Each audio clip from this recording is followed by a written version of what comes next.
Hi, Rob Leatham with Springfield Armory. We're here at Cowtown, USA, shooting facility outside of Phoenix, Arizona. And I'm here with Glen from Independence Training. Rob, we get a lot of different shooters out here at the range from all different types of skill levels. And regardless of the type of platform they're running, whether it's a rifle or carbine or a handgun, they all have the same question. Is the most important thing speed or is it accuracy?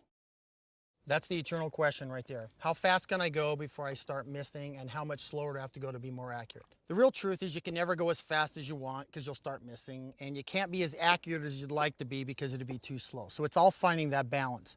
There's lots of ways to determine how fast you should go, but the skill building portion of it is really what interests me. And I'm going to run you through a couple drills here. So all right. Go ahead and what I'm going to do is you're going to start off with timing me. Okay. So fundamentally, I want you to give me a standby ready. That's on an instant, and then push the button, and I'm going to fire a shot. All righty.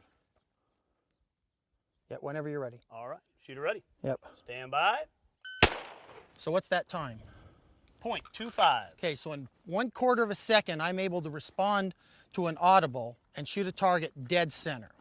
Now, if you want to go faster, you can, but there's tricks to doing it, and it almost always costs you something. Give me a couple more of those. All right. Shooter ready. Yep. Stand by. So what's that time? 0.19. Okay, so that's starting with a finger off the trigger, which I consider the ready position. I would teach ready position. Contact point is the gross trigger pull from the started contact to the wall. So that was all the way out. Do me again. All right. Shooter ready. Yep. Stand by. What's that? 0.14. Okay, give me one more. Shooter ready. Stand by. What's that? 0.16. Okay, so in under 0.2 of a second, I'm able to pull the trigger off an audible and hit the target pretty much dead center. Let's give you a shot at this thing. So you can start with your finger anywhere you want. You're aimed in, ready to go, and as soon as you get the buzzer, give me a shot. Okay. All right? All right. Are you ready? Stand by. Excellent. 19. Do it again. Stand by. Ready? Yep. 0.22. Give me a little faster. Stand by. Ready? 0.15. So you're just as fast as I am. One of the things I get all the time is that students always think there's some magic in the reaction time. That maybe I have a better reaction time than you. I don't. I've tested myself a zillion times. I'm just the same. What I've learned how to do is pull the trigger really fast without moving, and it's not a trick. But you also obviously learn how to pull the trigger fast. See, there's a lot of silly stuff going out there.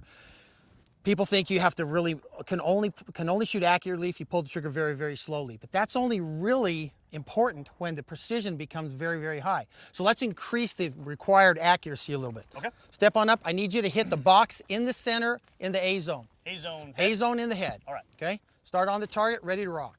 All right. Finger on the trigger. Yep, ready to go. The decision to shoot has been made. You're waiting for the go. Okay. Stand by. Ready? Okay, so time is 0.16. Did you get the quality of the shot you needed? I did. So why would you ever pull the trigger slowly? All right, was there a low? Was there a high? It was pretty much a good shot, right? Do it again. All right. Stand by, ready? 0.19, so you're right on, the bullets are touching each other. They're shooting as quickly as you can fire the gun because you've learned a fundamental technique that a lot of people don't know. You know what that is? What's that? Jerking the trigger without moving the gun. And a lot of people think that this whole thing's about squeezing the trigger, and it's not. It's about pulling the trigger instantaneously without moving. Now you realize if he can hit the middle of that head at 4 yards like we're at, that would hit the whole target at 50 yards. What happens is the process changes and the person thinks because the shot gets more difficult that he has to change the process. You don't. You just have to just do it right. Now, do you think that's an error in the way that people are taught the fundamentals, or the way that they're either No. teaching themselves or the way that they're learning the fundamentals? I don't think it has a lot to do with the fundamentals. I think it has to do with us as instructors, as we've not kept up with the needs of our students. The first guy you get, you're not going to teach him how to do this. No, absolutely not. Because there's no way he can do it. He doesn't even understand the concepts of pulling the trigger that quickly. He's almost every time going to jerk the gun out of alignment when he does it. So that guy, you're going to say, listen, line the sights up, learn to pull the trigger without moving it. And if you need to do it slowly, do it slowly. But then as you become better at moving your trigger finger to the exclusion of anything else moving in your hand, then we should keep up and says, okay, now I want you to pull the trigger faster and faster and faster and faster. Because the trick is always, once you want to shoot fast, we start taking things that should happen in sequence and doing them all at once. Sights are on the target. You say fire the gun. You know when you fire the gun's going to kick. So as you're firing the gun, you're also controlling the recoil that's coming from the firing of the shot, and it moves it down. Now, at what point does a shooter move from that perfect sight alignment, good, solid, smooth compression to what we're doing here? I mean, at what point do they I do it? always push a student to the point of failure. The practice range is the place to screw up. So let's say, I'll give you a perfect example. Okay. Run me again, and I'll show you the jerk, okay? All righty. We good there? Shooter ready. Stand by. Okay? All righty. So what's the time?